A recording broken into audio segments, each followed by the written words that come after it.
اگر غرور میں مبتلا ہونے سے بچنا چاہتے ہو تو خود سے زیادہ ذہین شخص کی صحبت اختیار کرو۔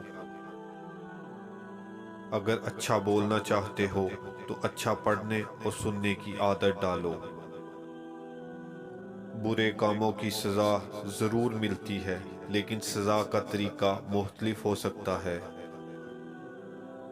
خود غرض، جاہل اور بے وقوف لوگوں پر جب احسان کرو تو پھر ان کے شر سے بچو۔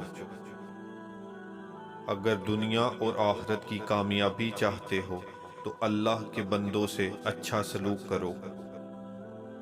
مولانا جلال الدین رومی رحمۃ اللہ تعالی علیہ فرماتے ہیں، شیر سے نہیں بلکہ بھوکے شیر سے ڈرو۔ دل کی سچائی اور پاکیزگی سے کامیابی انسان کا مقدر بن جاتی ہے۔ جب انسان اللہ کے قریب ہوتا ہے تو اللہ بھی اس کے قریب ہو جاتا ہے۔ جب اللہ پر مکمل یقین ہو تو اس کی مخلوق سے نہ گھبراؤ۔ اللہ تعالیٰ نے فرمایا، میں ویسا ہی ہوں جیسے میرا بندہ مجھے تصور کرتا ہے۔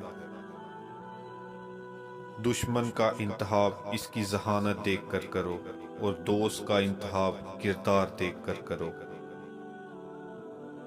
بات چیت کرنے سے انسان کی عقل مندی میں اضافہ ہوتا ہے، لیکن تنہائی وہ سکول ہے جہاں سے عظیم لوگ جنم لیتے ہیں۔ انسان بہت سے برے کام مایوسی اور نا امیدی کی وجہ سے کرتا ہے۔ جو لوگ اللہ کی رحمت سے مایوس نہیں ہوتے وہ برائیوں سے بچے رہتے ہیں۔ وہ شخص خسارے میں ہے جو اللہ سے کیے ہوئے وعدے کو پورا نہیں کرتا۔